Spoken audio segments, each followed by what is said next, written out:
안녕하세요. 오늘도 사연살롱을 찾아주셔서 감사합니다. 저는 동화책 사파가예요.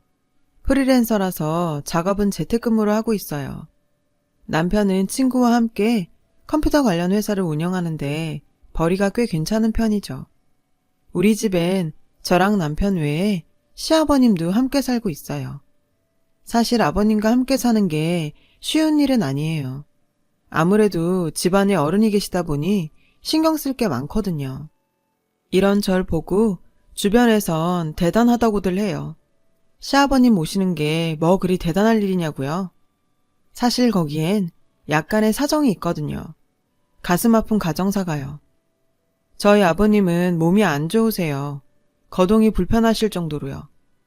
저희 부부가 결혼하고 얼마 안 돼서 뇌출혈로 쓰러지셨는데 이후에 뇌졸중 진단까지 받으신 상태죠. 그 후로 거동은 물론 주위 도움 없이는 일상생활도 불가능한 상태예요. 저도 처음부터 몸 아픈 시아버지를 모시고 살 생각은 없었어요.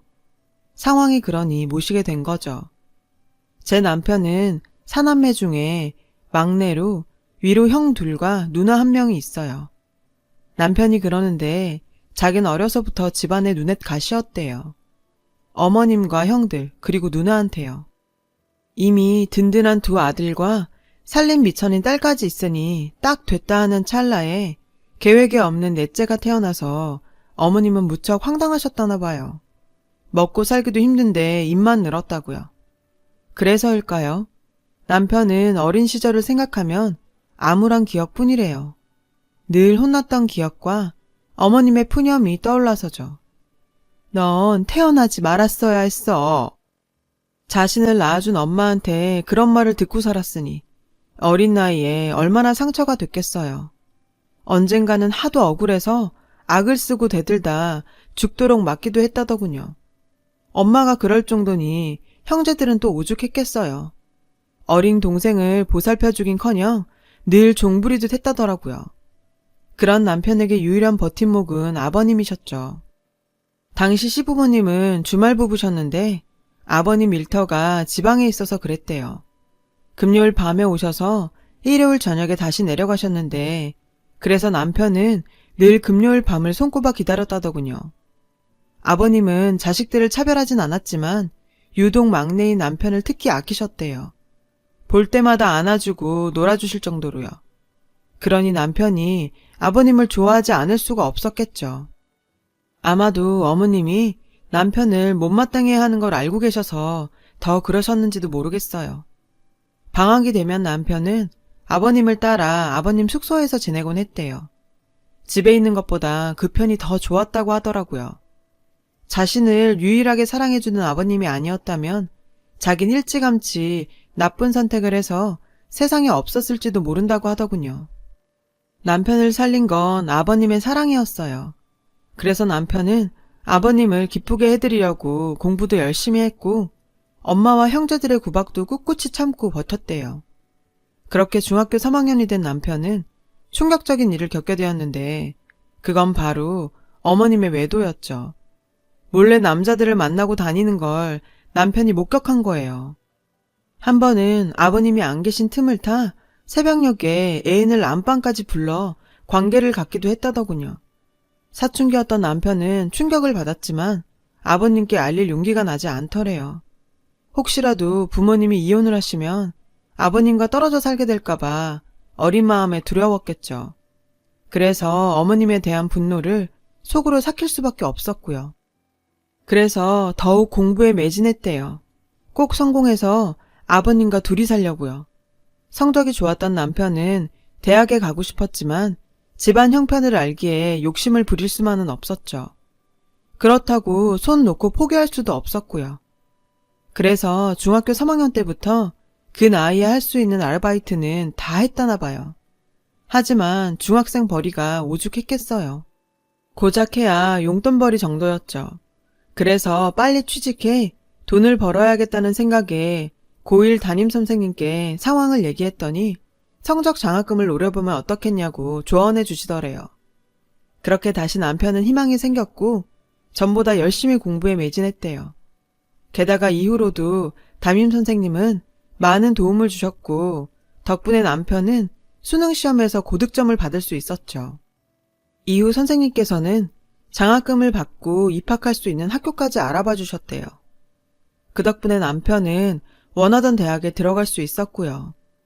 하지만 남편의 합격 소식에 기뻐한 건 가족 중 아버님 뿐이셨대요. 심지어 형들과 누나는 남편이 대학에 합격한 사실조차 몰랐다네요. 다들 살기 바빠서 그랬을 거라고는 하는데 아무리 그래도 그렇지 가족끼리 너무한 거 아닌가요? 암튼 대학에 들어간 남편은 친구 덕분에 자취를 하게 됐고 덕분에 집을 나을 수 있었죠. 정확히 말하면 더부살이였어요. 잘 사는 친구가 자기 자취방 한 켠을 공짜로 내준 거였으니까요. 그렇게 남편의 대학 생활은 시작됐고 1학년 가을 우리 부부는 만나게 되었어요. 우리가 같은 학교를 다닌 건 아니고요. 제가 친구들과 남편의 학교 축제에 놀러 갔다가 만난 거였죠. 남편의 동아리 친구가 제 친구와 사귀고 있었거든요. 일종의 가지치기였죠. 남편은 제게 먼저 호감을 드러냈고 저도 선한 인상의 남편이 싫지 않았어요. 무엇보다 대화가 잘 통했거든요. 막차 시간에 몰려 얘기 중에 헤어져야 했는데 남편이 연락처를 묻더라고요. 메모지에 적어 건넸는데 며칠 뒤 남편이 제게 전화를 했더라고요. 이후로 우리 몇 번 더 만나다가 얼마 후 사귀게 되었어요. 남편은 학교 수업에 아르바이트까지 눈코 뜰 새 없이 바쁜 와중에도 늘 저를 챙겼죠. 그렇게 성실하고 착한 남편이 전 믿음직스러워서 좋았고요. 그러다 남편이 군에 입대를 하게 됐고 우린 장거리 연애를 하게 됐어요. 한 번은 음식을 싸들고 면회를 갔는데 글쎄 남편의 얼굴에서 광이 나지 뭐예요. 어떻게 된 거냐고 물었더니 난생 처음 눈치 안 보고 삼시세끼 꼬박꼬박 먹고 사니까 마음이 그렇게 편할 수가 없네. 나 이러다 말뚝 박고 싶어지면 어쩌지? 그땐 그저 우스갯소리로만 들었는데 나중에 남편이 살아온 얘기를 들어보니 그때 남편 심정이 이해가 가더라고요. 오죽 사는 게 힘겨웠으면 그랬을까 했죠. 그렇게 연병장의 시계는 돌아갔고 남편은 제대를 했어요. 그 사이 저는 출판사에 취직을 했고요. 복학을 한 남편은 다시 예전처럼 알바와 학업을 병행하며 바쁜 생활을 이어갔죠. 그러던 어느 날 졸업을 한 학기 남기고 친구와 창업을 하겠다고 하더라고요. 게다가 사업에 전념하기 위해 자퇴까지 하고서요. 당연히 전 반대를 했죠. 사업이 잘 된다는 보장도 없는데 덜컥 자퇴를 해버리면 나중에 취직도 힘들 테니까요. 하지만 남편은 확신에 차 있었고 결국 제 만류에도 불구하고 학교에 자퇴서를 내버렸어요. 우린 그때 엄청 싸우고 한 달 가까이 냉전 상태로 보냈었죠. 그런데 창업 준비로 고군분투하는 남편을 보니 언제까지고 토라져 있을 수만은 없더라고요. 적어도 나만큼은 힘이 되어주자 싶어 먼저 손을 내밀고 화해를 했죠. 남편의 회사는 컴퓨터 프로그램 제작과 스마트폰 앱을 다루는 회사였어요. 젊은 패기였는지 정말 자신이 있었던 건지 남편과 친구는 자신감이 넘쳐 보였죠. 하지만 모든 일이 다 그렇듯 기반을 다지기까지는 시련이 따르기 마련이잖아요. 남편 회사 역시 그랬어요. 처음엔 고전을 면치 못하다가 우연히 기회를 잡게 됐죠. 시범 삼아 출시했던 스마트폰 앱이 입소문을 타기 시작했고 그걸 필두로 출시한 앱들이 연달아 히트를 친 거죠. 덕분에 회사는 궤도에 오르게 됐고요. 정말 기적 같은 일이었어요. 남편이 청춘을 갈아 넣은 회사는 그렇게 조금씩 성장을 거듭했고 현재는 중소기업 수준의 매출을 올리는 회사로 거듭나게 되었어요. 남편의 노력이 빛을 발한 거죠. 당시 전 출판사에서 사파 디자인을 맡고 있었는데요. 대형 출판사라 월급이며 복지도 괜찮아서 나름 안정적인 생활을 하고 있었어요. 그렇다 보니 슬슬 결혼을 꿈꾸게 되었죠. 하지만 아무리 기다려도 남편은 결혼 얘기를 꺼내지 않더라고요. 내심 서운한 마음이 들던 어느 날 남편이 회사로 찾아왔더라고요. 오랜만에 같이 저녁을 먹자면서요. 그런데 그 순간 전 알아버렸어요. 이 남자가 청혼을 하려고 왔다는 걸요. 평소 입지 않던 양복에 넥타이, 게다가 손에 땀이 나는지 자꾸 손바닥을 바지에 문대고 있었거든요. 전 모른 척 시치미를 떼고 남편이 먼저 고백해주길 기다렸죠. 궁금했거든요. 부끄러움이 많은 이 남자가 어떻게 청혼을 할지 말이에요. 그렇게 식사를 마치고 막 일어서려는데 남편이 제 손을 덥석 잡더라고요. 그리고 떨리는 목소리로 말했죠. 자신은 지금껏 한 번도 누려보지 못했지만 저와 함께라면 따뜻한 가정을 꾸릴 수 있을 것 같다고요. 자신과 결혼해달라고 말이죠. 대단한 이벤트도 아니고 눈물 나는 멘트도 아니었지만 솔직하고 담백한 그 말에서 전 남편의 진심을 읽을 수 있었어요. 그래서 흔쾌히 승낙했고요. 그날 우린 카페로 자리를 옮겨 그동안 하지 못했던 이야기를 나누었어요. 남편의 가정사에 대해서요. 자신의 어린 시절과 가족사, 그리고 힘들었던 성장 과정, 아버님에 대한 이야기까지 모두를요. 나직한 목소리로 담담히 이어진 남편의 얘기에 전 눈물이 났어요. 20살 때부터 곁에서 지켜봤기에 힘들게 살아온 건 알았지만 그 정도일 줄은 몰랐거든요. 이번에 인사드리러 가보면 알겠지만 나한테 가족은 아버지뿐이야. 혹시 다른 사람들이 상처 주는 말을 해도 그냥 듣고 넘겨줬으면 좋겠어. 미안해, 내가 이런 놈이라서. 전 그런 남편한테 걱정 말라고 했어요. 직장생활 짬밥이 얼만데 그런 자리를 못 넘기겠냐고요. 그러면서도 내심 걱정이 되긴 했죠. 앞으로 계속 볼 시댁 식구들이니까요. 그렇게 우리는 시댁에 인사를 드리러 가게 됐어요. 집에 가보니 남편 말대로 우릴 환영해주는 건 시아버님 뿐이더라고요. 어머님은 보자마자 빈정거리셨죠. 지 형들보다 먼저 가겠다니 나 원참. 넌 장유유서도 모르니? 생전 연락 한 번 없더니 결혼할 때 되니 부모가 필요하긴 했나 보지? 배은망덕한 놈 같으니라고. 시종일관 어머님은 남편을 깎아내리는 말만 해대셨어요. 그런 어머님 앞에서 남편은 죄인처럼 고개를 숙이고 있었죠. 얘긴 들었지만 막상 눈앞에서 보니 가슴이 미어졌죠. 그날 우린 최대한 감정을 억누른 채 시어머니의 푸념을 듣다가 저녁도 제대로 못 얻어먹곤 쫓겨나다시피 나왔어요. 분하고 화가 났지만 나보다 힘들 남편을 생각해 꼭 참았어요. 반면 우리 집에서 남편을 반갑게 맞았죠.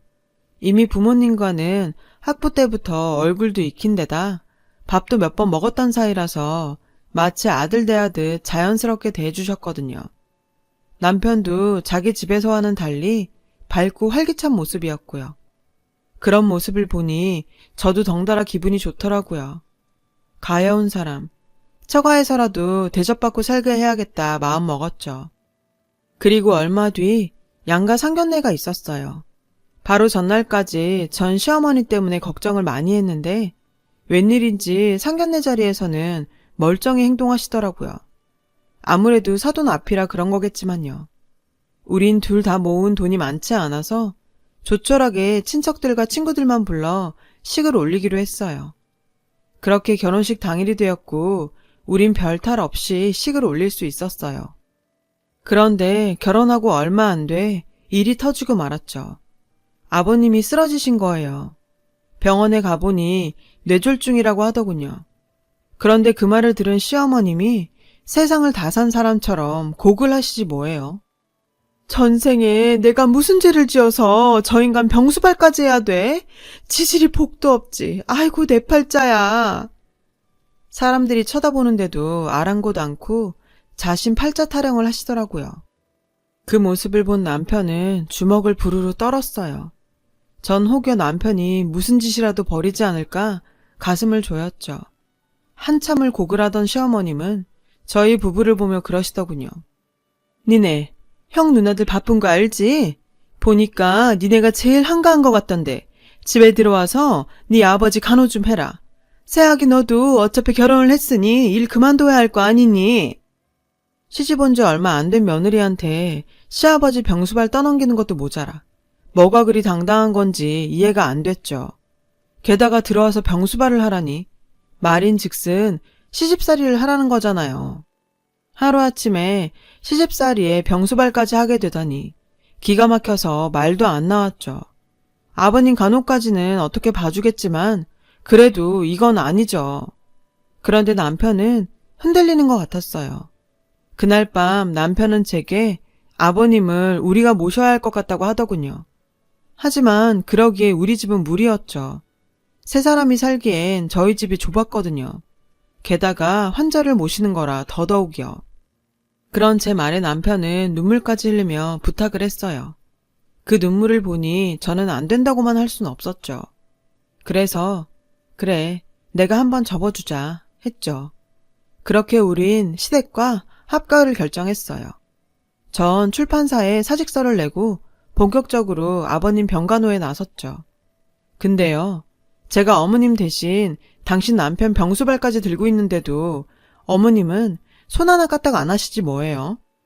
게다가 잔소린 또 어찌나 해대는지 누가 보면 제가 시댁에 친정아빠 모셔와 사는 줄 알겠더라니까요. 성질 같아선 다 엎어버리고 싶었지만 남편을 봐서 꼭 참았어요.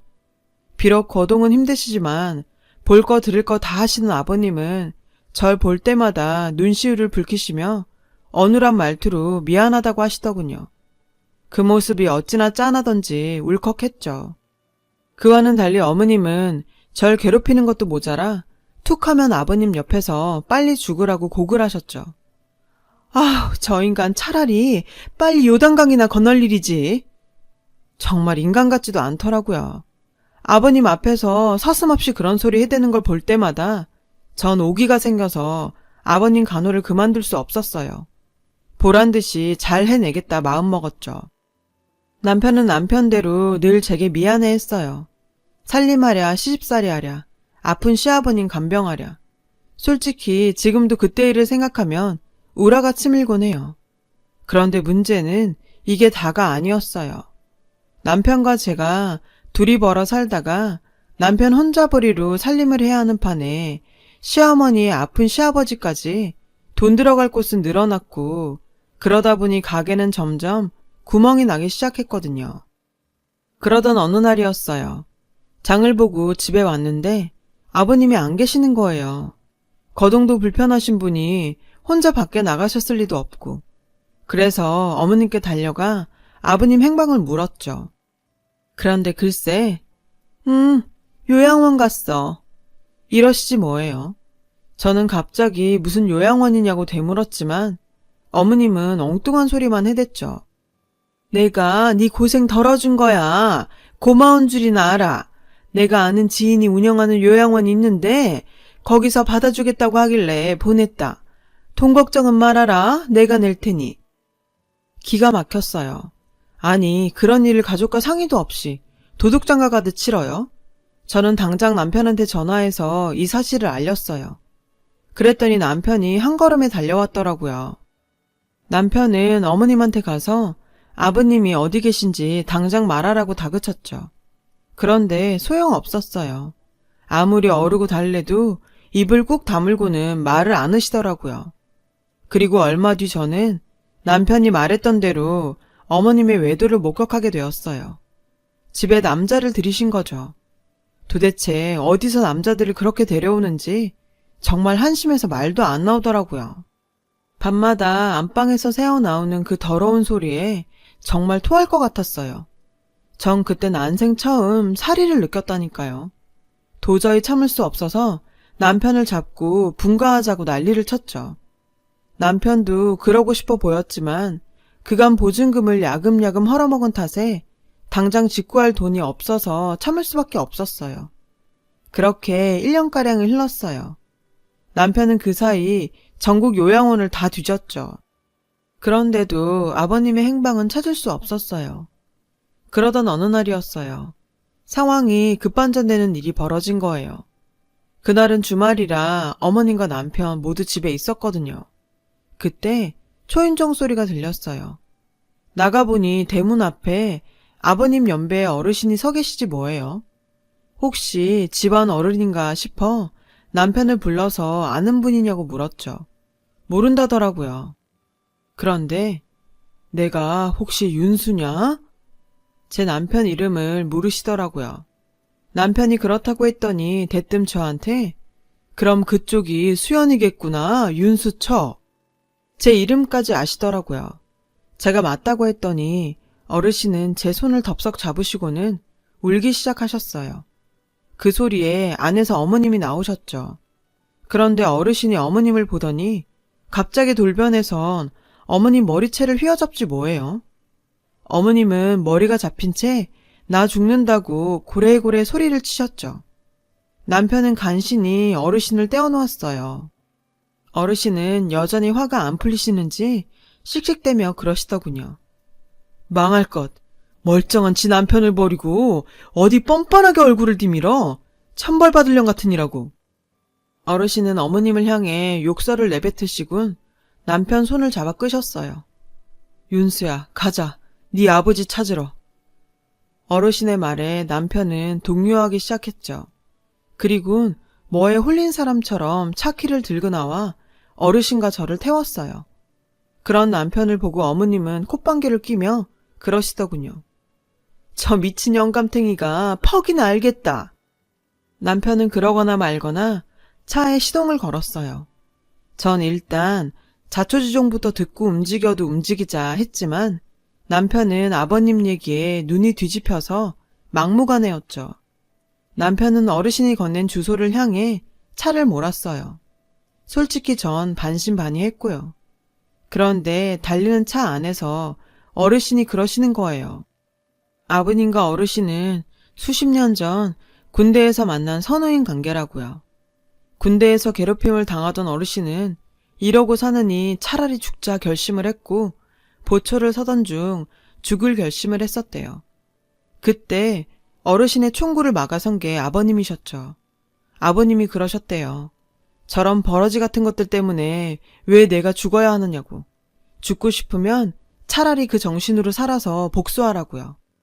저놈들 보란듯이 멋지게 살아내서 떵떵거리고 잘 사는 게 쟤들이 가장 두려워하는 복수라고요.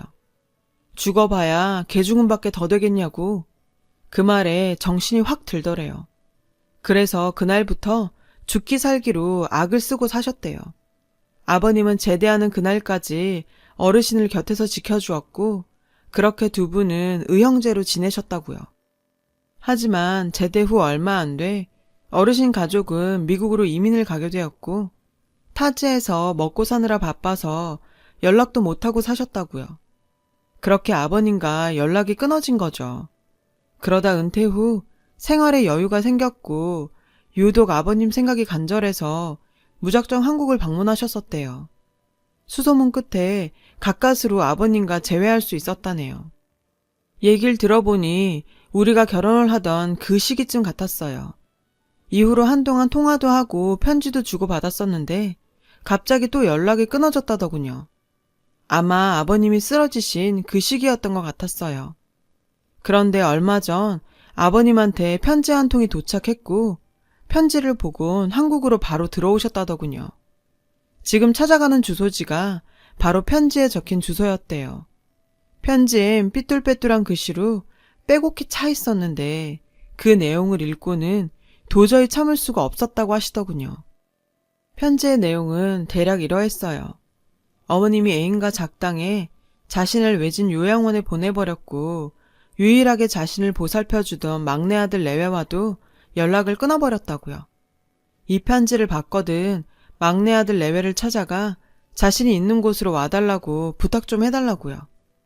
그 편지는 요양원에 봉사활동을 하러 온 학생한테 부탁해서 어렵게 보내셨던 모양이었어요. 어르신은 집으로 전화를 할까 편지를 쓸까 고민을 하시다가 혹시라도 어머님이 받고 먼저 손을 쓰지 않을까 걱정이 돼서 직접 오셨다더군요. 전말을 전해 들은 남편은 갓길에 차를 세우고 한참을 울었어요. 전 그런 남편을 달래주다 저도 같이 울음을 터뜨렸죠. 정말 어머님은 인간도 아니었어요. 우린 산길을 한참 달려 숲속의 외진 요양원을 찾을 수 있었고 그곳에 아버님이 계시다는 걸 알 수 있었어요. 하지만 병원 측에선 환자를 내어줄 수 없다고 하더라고요. 보호자인 어머님 동의 없이는 절대 안 된다고요. 할 수 없이 우린 경찰을 불렀어요. 그리고 어르신이 받았던 아버님 편지를 보여주고 내막을 설명했죠. 그렇게 우여곡절 끝에 우린 아버님을 만날 수 있었어요. 휠체어를 타고 나오시는 아버님을 보자 남편은 달려가 와라 끌어안고 아이처럼 엉엉 울었죠. 아버님도 그렇고요. 그 모습에 그 자리에 있던 사람들 모두 펑펑 눈물을 흘렸죠. 아버님은 그 사이 상태가 많이 나아지신 것 같았어요. 어떻게든 살아나가기 위해 재활훈련을 열심히 하셨대요. 그 길로 우린 아버님을 서울에 있는 요양병원에 모셨어요. 그리고 어르신의 도움을 받아 변호사를 선임했죠. 사악한 시어머니를 고소하려고요. 변호사와 상담을 해보니 노인 방치와 학대 등으로 고소할 수 있다고 했어요. 아무래도 남편은 자신의 어머니를 고소하는 게 쉽지 않은 것 같았지만 결국 고소하기로 마음을 굳혔어요. 저 역시 남편 뜻을 따르기로 했고요. 하지만 한 집에 살면서 어머님을 고소한다는 게 내심 찝찝하긴 했어요. 지금까지도 그랬지만 앞으론 더더욱 집이 지옥처럼 느껴질 게 뻔했으니까요. 그렇다고 당장 나가 살 집도 없어서 걱정을 하고 있었는데 뜻밖에도 어르신께서 자신의 명의로 된 아파트를 내주시겠다는 거예요. 어차피 본인은 미국에 살고 있어서 관리하기도 힘들다면서요. 마침 비어있으니 들어가 살라더군요. 저희가 돈을 모아 독립할 수 있을 때까지 무료로 쓰라고요. 하지만 남편과 전 선뜻 그러겠다고 할 수 없었죠. 그렇잖아요. 서울 시내 아파트가 한두 푼도 아니고 전셋값만 해도 수억인데 우리 부부가 난감한 표정으로 말이 없자 어르신이 한 가지 조건을 거셨어요. 대신 아버님을 모시는 게 조건이라고요. 안방에 환자 병상이랑 필요한 의료품을 넣어줄 테니 성심성의껏 아버님을 잘 모시라고 하셨죠. 아버님은 자신의 생명의 은인이니 이 정도는 해드려야 자신도 마음이 놓이시겠다고요. 어르신의 설득 끝에 우린 그러기로 했어요. 그렇게 우리는 아파트로 이사를 했어요. 아버님도 함께요. 얼마 뒤 어머님이 남편한테 전화를 했더군요. 고소당한 사실을 알게 된 거죠. 게다가 어머님을 통해 알게 된 사실이 하나 더 있는데요. 글쎄 아버님이요. 어머님한테 이혼을 요구하셨다지 뭐예요. 게다가 어머님의 상간남들 모두에게 간통에 대한 위자료까지 청구하셨고요. 어머님이 살고 있는 집도 부동산에 내놓으셨더라고요. 어머님은 하루아침에 거지꼴이 났다고 남편한테 아버님 마음 좀 돌려달라 사정을 했다는 거예요. 당연히 남편은 거절했죠. 그런데 더 웃긴 사실이 뭔지 아세요? 아버님이 상간남들한테 위자료를 청구했다는 소식을 듣곤 남편 형제들이 쪼르르 저희 집으로 몰려왔지 뭐예요. 평생 한번 챙기지도 않더니 양갱이며 화과자까지 사와서는 아버님한테 그 돈 받으면 좀 나눠주십사 부탁을 하더라고요. 사업이 어렵다는 둥, 애들 교육비가 부족하다는 둥, 갖가지 이유를 대면서요. 그 모습에 아버님은 힘겹게 말씀하셨죠. 똥바가지를 퍼붓기 전에 이 집에서 썩 나가라고요. 그랬더니 다들 본색을 드러내곤 돈 내놓으라고 난리 굿을 피우더라고요. 참다 못해 제가 경찰에 신고했어요. 정말 인간들이 하나같이 어쩜 그렇게 어머님을 쏙 빼다 박았는지 피는 못 속이겠더라고요. 참, 얼마 전에 어머님 고소건에 대한 판결이 났어요. 노인 학대죄가 적용되긴 했는데 형은 몇 개월 안 나왔더라고요. 하지만 남편은 그나마도 마음이 편치 않은 것 같았어요. 당연하죠. 자기 어머니인데. 그리고 전 앞서 말씀드린 대로 전에 거래하던 협력업체로부터 하청을 받아 프리랜서 동화 사파가로 일하고 있어요. 재택근무로 하는 거라 아버님 간병을 하면서 진행하고 있죠. 솔직히 살림하랴 일하랴 간병하랴 힘들긴 한데요. 그래도 우리나라 복지 정책이 잘 돼 있어서 기관에서 간병 도우미도 보내주셔서 그나마 덕 좀 보고 살고 있어요. 그렇게 파란만장한 남편의 가정사는 이렇게 전화위복으로 끝을 맺었어요. 이번 일을 보며 그런 생각이 들더라고요. 무심코 행했던 선행 하나가 큰 복이 되어 돌아올 수 있다고요. 그래서 저도 아버님 잘 모시고 착하게 살려고요. 착하고 성실한 남편 내조도 잘 하고요. 그럼 언젠가 저도 복 좀 받겠죠? 여러분, 사연 댓글에 응원과 현명한 조언 부탁드려요. 좋아요와 구독은 저에게 큰 힘이 됩니다. 오늘도 좋은 일 가득하세요.